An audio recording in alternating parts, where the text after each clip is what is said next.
Hello, and welcome back to Storytime with Crysta. Come and get cozy with me and listen to the relaxing sounds of the rain and the fireplace while I read Twilight by Stephanie Meyer to you. Chapter 6, Scary Stories. As I sat in my room, trying to concentrate on the third act of Macbeth, I was really listening for my truck. I would have thought, even over the pounding rain, I could have heard the engines roar. But when I went to peek out the curtain, again, it was suddenly there. I wasn't looking forward to Friday, and it more than lived up to my non-expectations. Of course, there were the fainting comments. Jessica especially seemed to get a kick out of that story. Luckily, Mike had kept his mouth shut, and no one seemed to know about Edward's involvement. She did have a lot of questions about lunch, though. So, what did Edward Cullen want yesterday? Jessica asked, intrigued. I don't know, I answered truthfully. He never really got to the point. You looked kind of mad, she finished. I did? I kept my expression blank. You know, I've never seen him sit with anyone but his family before. That was weird. Weird, I agreed. She seemed annoyed. She flipped her dark curls impatiently. I guess she'd been hoping to hear something that would make a good story for her to pass on. The worst part about Friday was that even though I knew he wasn't going to be there, I still hoped. When I walked into the cafeteria with Jessica and Mike, I couldn't keep from looking at his table where Rosalie, Alice and Jasper sat talking, heads close together. And I couldn't stop the gloom that engulfed me as I realized I didn't know how long I would have to wait before I saw him again. At my usual table, everyone was full of our plans for the next day. Mike was animated again, putting a great deal of trust in the local weatherman who'd promised sun tomorrow. I'd have to see that before I believed it. But it was warmer today, almost 60. Maybe the outing wouldn't be completely miserable. I intercepted a few unfriendly glances from Lauren during lunch, which I didn't understand until we were walking out of the room together. I was right behind her, just a foot from her slick, silver blonde hair, and she evidently was unaware of that. Don't know why Bella, she sneered at my name, doesn't just sit with the Cullens from now on. I heard her muttering to Mike. I'd never noticed what an unpleasant nasally voice she had, and I was surprised by the malice in it. I really didn't know her well at all. Certainly not well enough for her to dislike me. Or so I thought. She's my friend. She sits with us, Mike whispered back loyally, but also a bit territorially. I paused to let Jess and Angela pass me. I didn't want to hear any more. That night at dinner, Charlie seemed enthusiastic about my trip to La Push in the morning. I think he felt guilty for leaving me at home alone on the weekends, but he spent too many years building his habits to break them now. Of course, he knew the names of all the kids going, and their parents, and their great-grandparents too, probably. He seemed to approve. I wondered if he would approve of my plans to ride to Seattle with Edward Cullen. Not that I was going to tell him. Dad, do you know a place called Goat Rocks or something like that? I think it's south of Mount Rainier, I asked casually. Yeah? Why? I shrugged. Some kids were talking about camping there. It's not a very good place for camping, He sounded surprised. Too many bears. Most people go there during the hunting season. Oh, I muttered. Maybe I got the name wrong. I meant to sleep in, but an unusual brightness woke me. I opened my eyes to see a clear yellow light streaming through my window. I couldn't believe it. I hurried to the window to check, and sure enough, there was the sun. It was in the wrong place in the sky, too low, and it didn't seem to be as close as it should be, but it was definitely the sun. The clouds ringed the horizon, but a large patch of blue was visible in the middle. I lingered by the window as long as I could, afraid that if I left, the blue would disappear again. The Newton's Olympic Outfitters store was just north of town. I'd seen the store, but I'd never stopped there, not having much need for any supplies required for being outdoors for an extended period of time. In the parking lot, I recognized Mike's Suburban and Tyler's Sentra.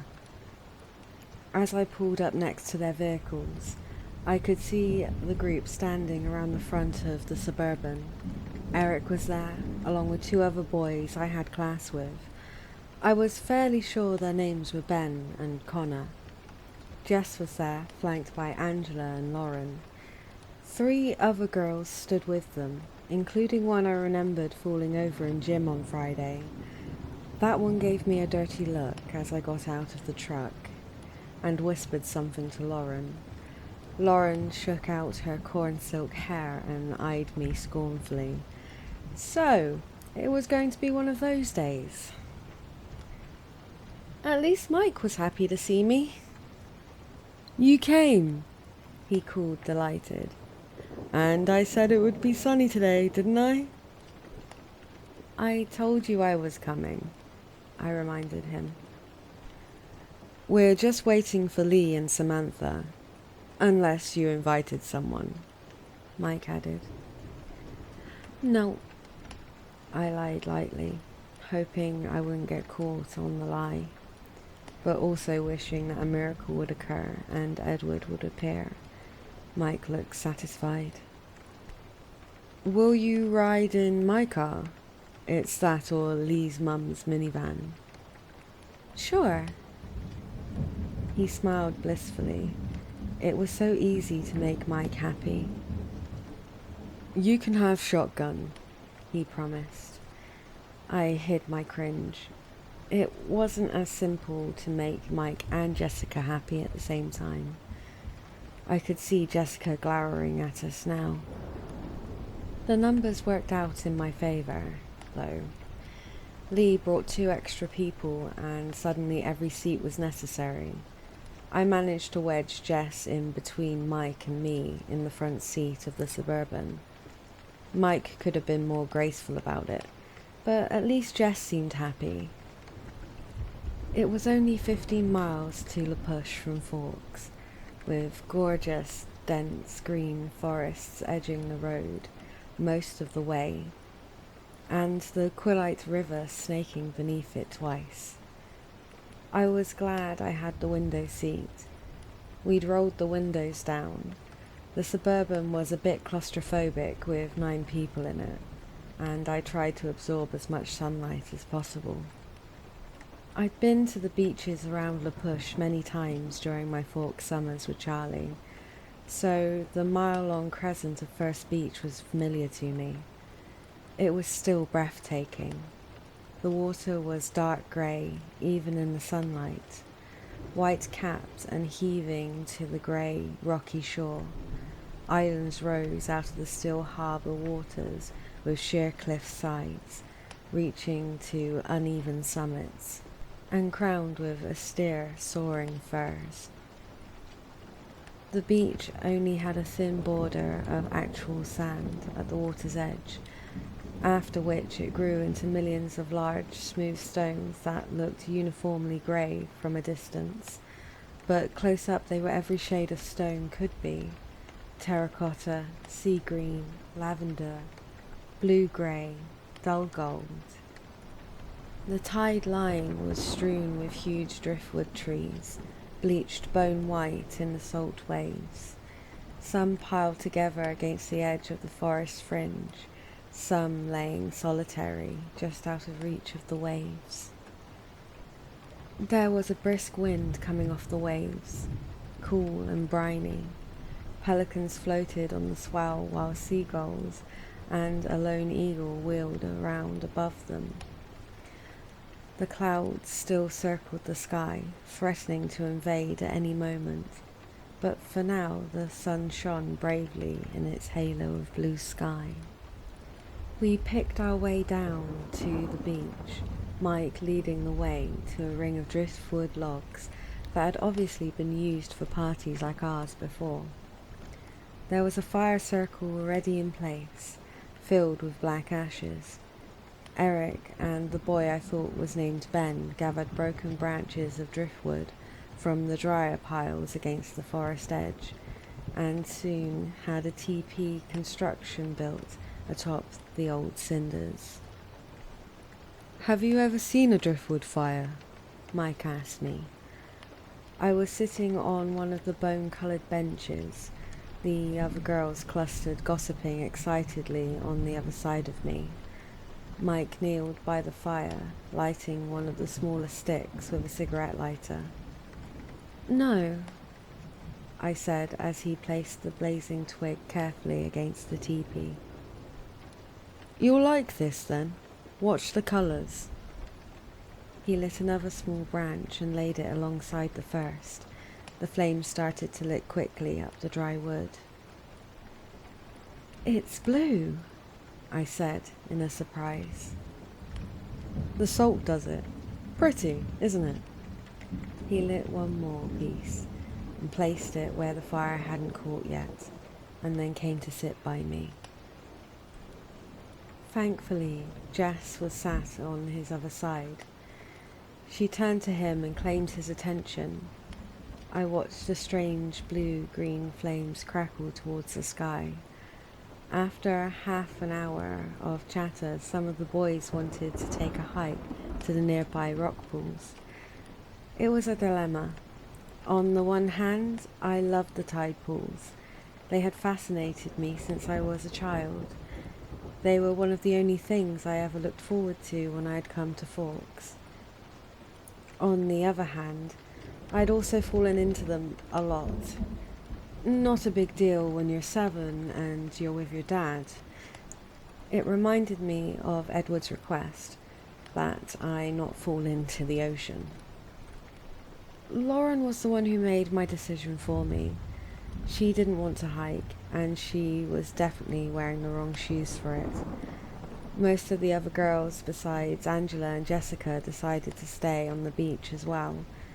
I waited until Tyler and Eric had committed to remaining with them before I got up quietly to join the pro-hiking group. Mike gave me a huge smile when he saw that I was coming too.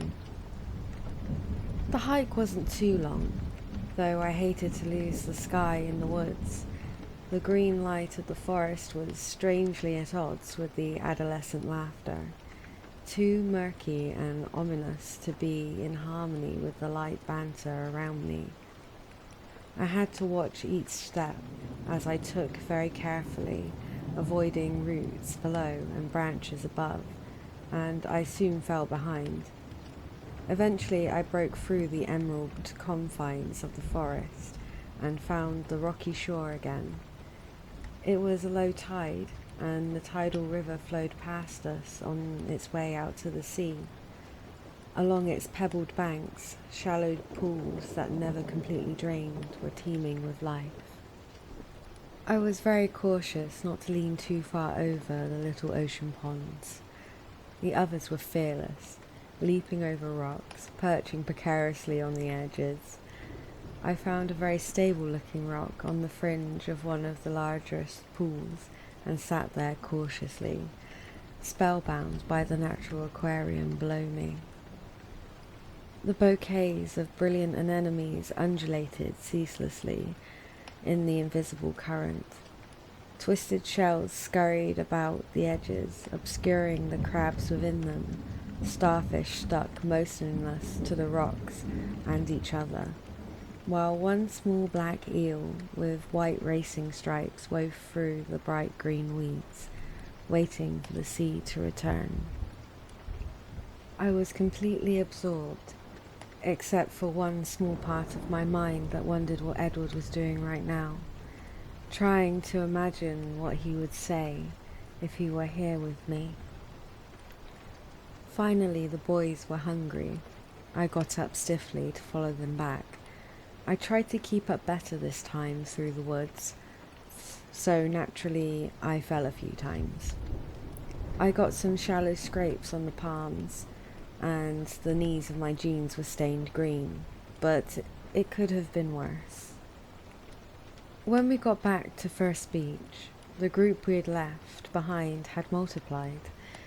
As we got closer, we could see the shining, straight black hair and copper skin of the newcomers, teenagers from the reservation come to socialize. The food was already being passed around, and the boys hurried to claim their share while Eric introduced us as we each entered the driftwood circle. Angela and I were the last to arrive, and as Eric said our names, I noticed the younger boy sitting on the stones near the fire glanced up at me in interest. I sat down next to Angela, and Mike brought us sandwiches and an array of sodas to choose from, while a boy who looked to be the oldest of the visitors rattled off the names of the 7 others with him. All I caught was that one of the girls was also named Jessica, and the boy who noticed me was named Jacob. It was relaxing to sit with Angela. She was a restful kind of person to be around. She didn't feel the need to fill every silence with chatter. She left me free to think undisturbed while we ate. And I was thinking about how disjointedly time seemed to flow in Forks, passing in a blur at times, with single images standing out more clearly than the others. And then, at other times, every second was significant, etched into my mind. I knew exactly what caused that difference, and it disturbed me. During lunch, the clouds started to advance, slickening across the blue sky, darting in front of the sun momentarily, casting long shadows across the beach and blackening the waves. As they finished eating, people started to drift away in 2s and 3s. Some walked down to the edge of the waves, trying to skip rocks in the choppy surface. Others were gathering a second expedition to the tide pools. Mike, with Jessica shadowing him, headed up to one of the village shops. Some of the local kids went with them. Others went along on the hike. By the time they had all scattered, I was sitting alone on my driftwood log, Lauren and Tyler occupying themselves with a CD player someone had thought to bring, and 3 teenagers from the reservation perched around the circle, including the boy named Jacob and the oldest boy who had acted as spokesperson. A few minutes after Angela left with the hikers, Jacob sauntered over to take her place by my side. He looked 14, maybe 15, had long, black, glossy hair pulled back with a rubber band at the nape of his neck. His skin was beautiful, silky and russet-coloured. His eyes were dark, set deep above the high planes of his cheekbones. He still had just a hint of childish roundness left around his chin. Altogether a very pretty face. However, my positive opinion of his looks was damaged by the first words out of his mouth. "You're Bella Swan, aren't you?" It was like the first day of school all over again. "Bella," I sighed. "I'm Jacob Black." He held out his hand in a friendly gesture. "You brought my dad's truck." "Oh," I said, relieved, shaking his sleek hand.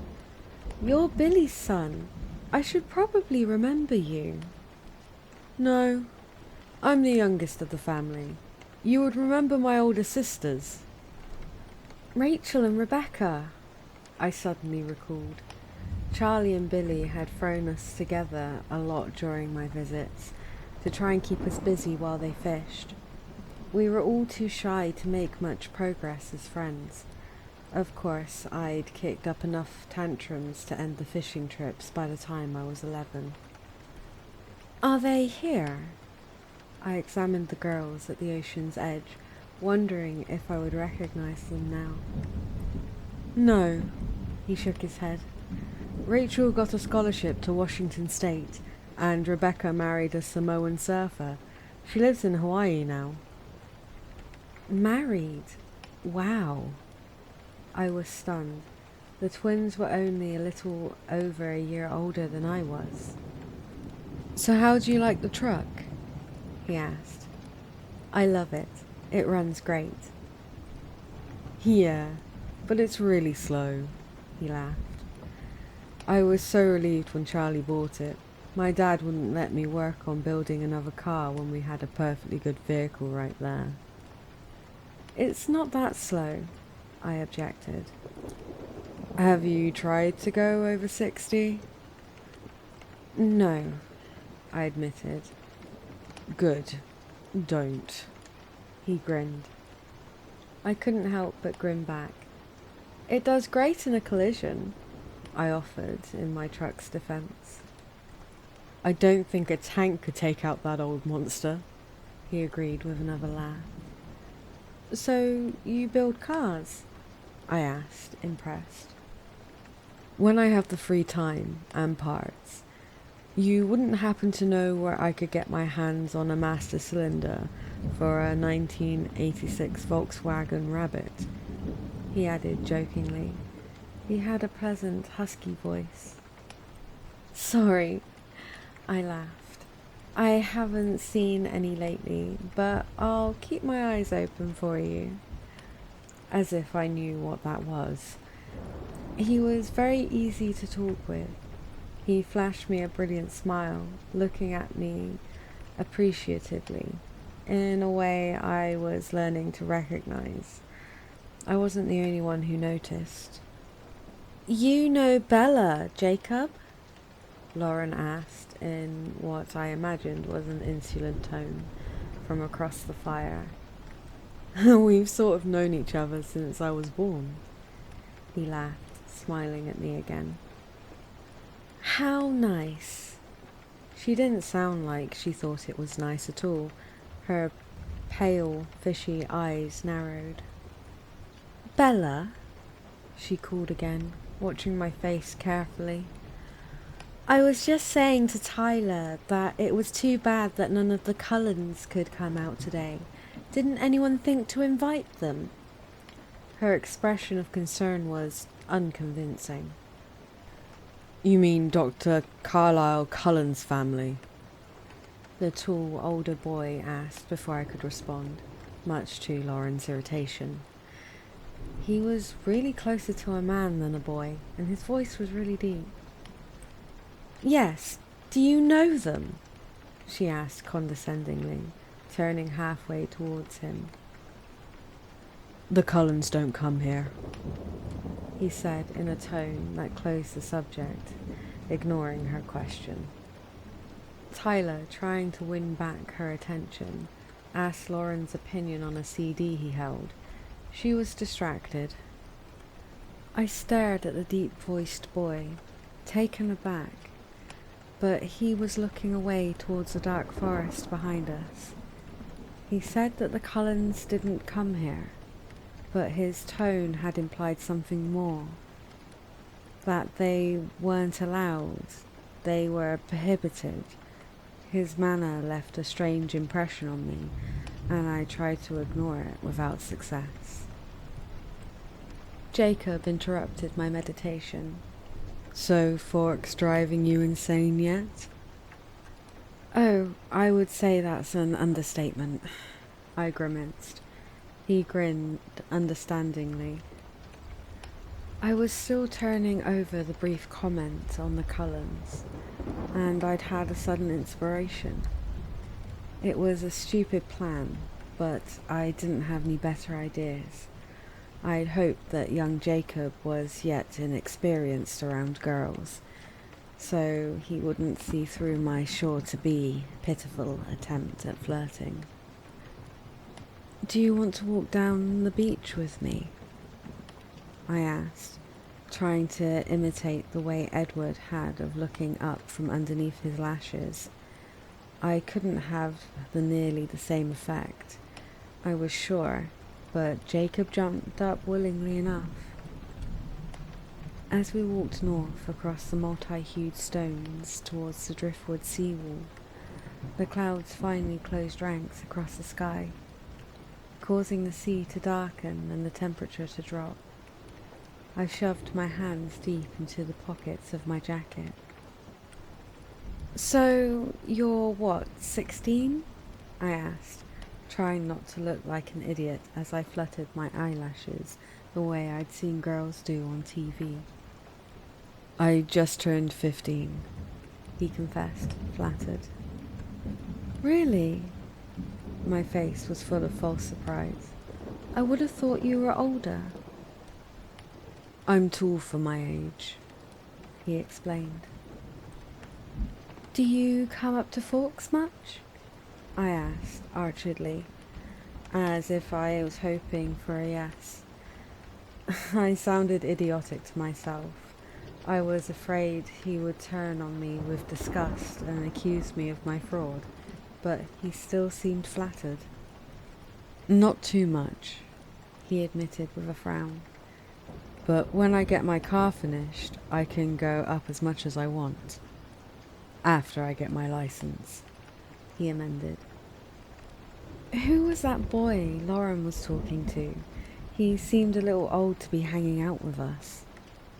I'd purposefully lumped myself in with the youngsters, trying to make it clear that I preferred Jacob. "That's Sam. He's 19, he informed me. "What was that he was saying about the doctor's family?" I asked innocently. "The Cullens? Oh, they're not supposed to come into the reservation." He looked away, out towards James Island, as he confirmed what I thought I'd heard in Sam's voice. "Why not?" He glanced back at me, biting his lip. "Oops. I'm not supposed to say anything about that."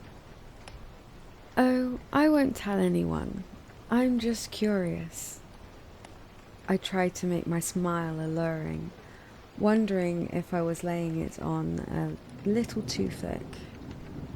He smiled back though, looking alert. Then he lifted one eyebrow and his voice was even huskier than before. "Do you like scary stories?" he asked ominously. "I love them," I infused, making an effort to smoulder at him. Jacob strolled to a nearby driftwood tree that had its roots sticking out like the attenuated legs of a huge pale spider. He perched lightly on one of the twisted roots while I sat beneath him on the body of the tree.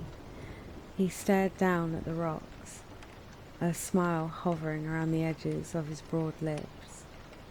I could see he was going to try and make this good. I focused on keeping the vital interest I felt out of my eyes. "Do you know any of our old stories about where we came from? The Quilites, I mean," he began. "Not really," I admitted. "Well, there are lots of legends, some of them claiming to date back to the flood, supposedly. The ancient Quilites tied their canoes to the tops of the tallest trees on the mountain to survive like Noah and the Ark." He smiled to show me how little stock he put in the histories.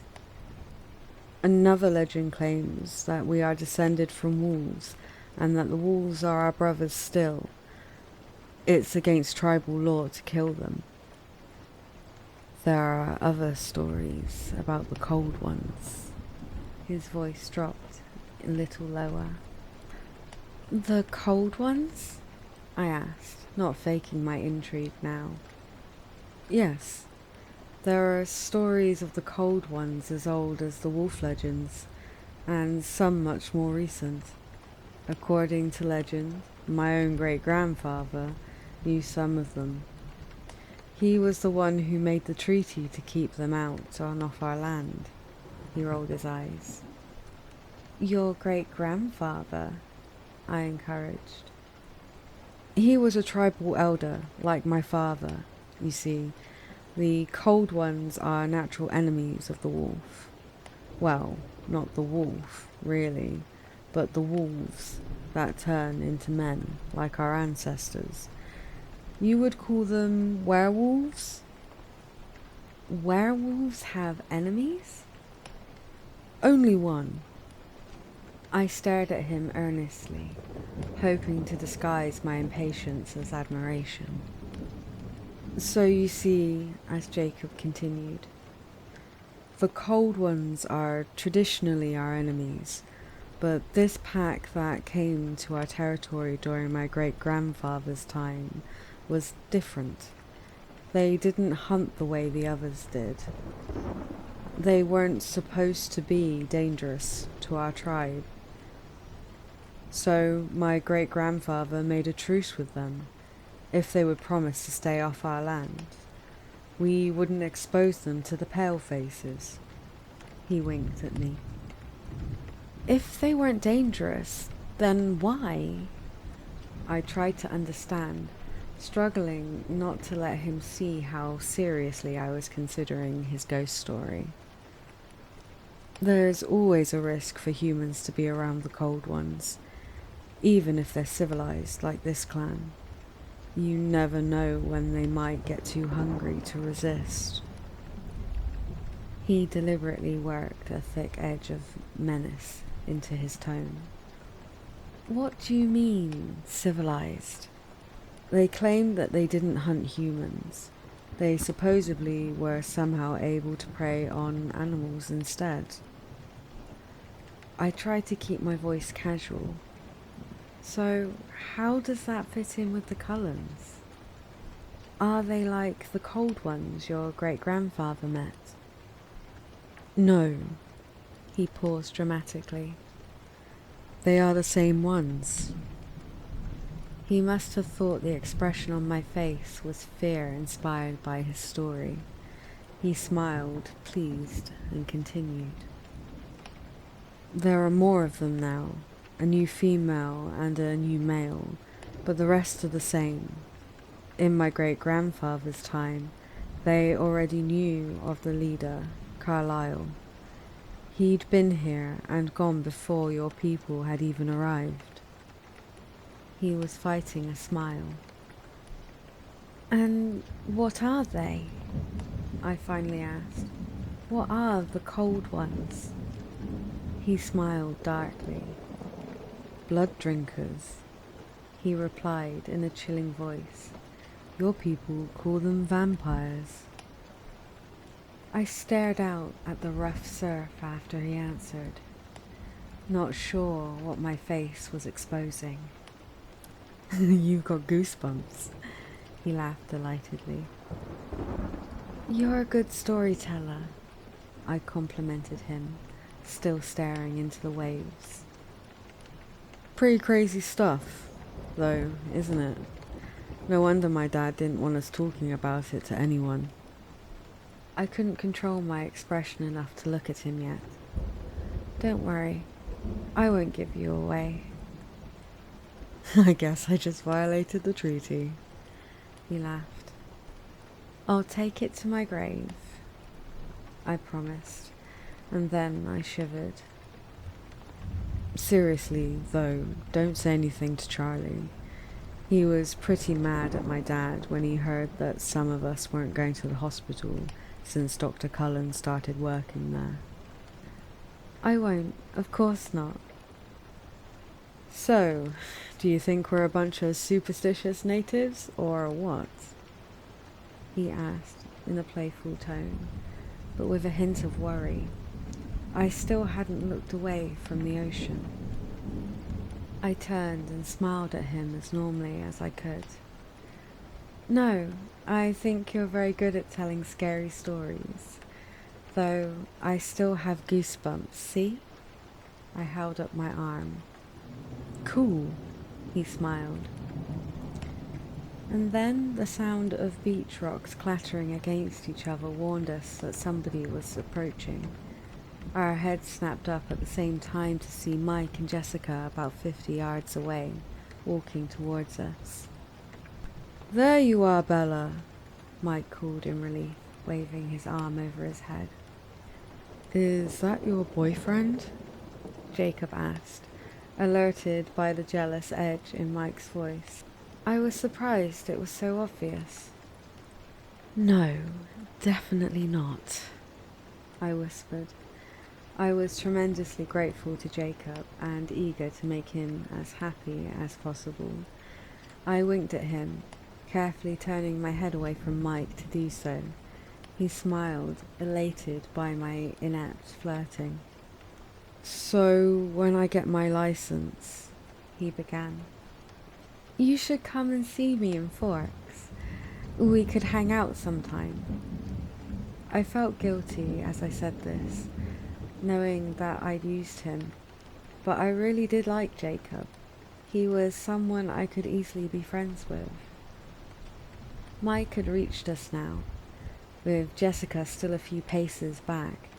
I could see his eyes appraising Jacob and looking satisfied at his obvious youth. Where have you been? He asked, though the answer was right in front of him. Jacob was just telling me some local stories, I volunteered. It was really interesting. I smiled at Jacob warmly, and he grinned back. Well, Mike paused, carefully reassessing the situation as he watched our camaraderie. We're packing up. It looks like it's going to rain soon. We all looked up at the glowering sky. It certainly did look like rain. Okay, I jumped up. I'm coming. It was nice to see you again, Jacob said, and I could tell he was taunting Mike just a bit. It really was.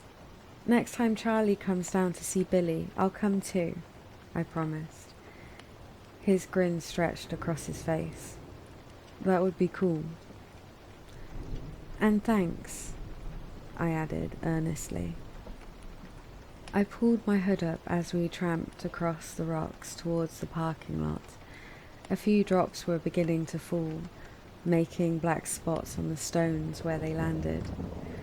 When we got to the Suburban, the others were already loading everything back in.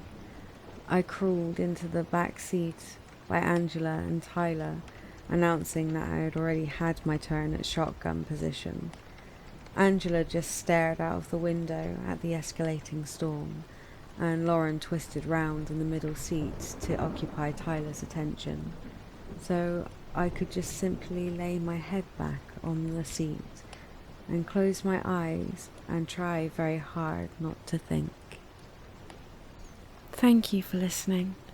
I hope you enjoyed our time together. Please subscribe for more chapters and more cozy story times together. See you soon.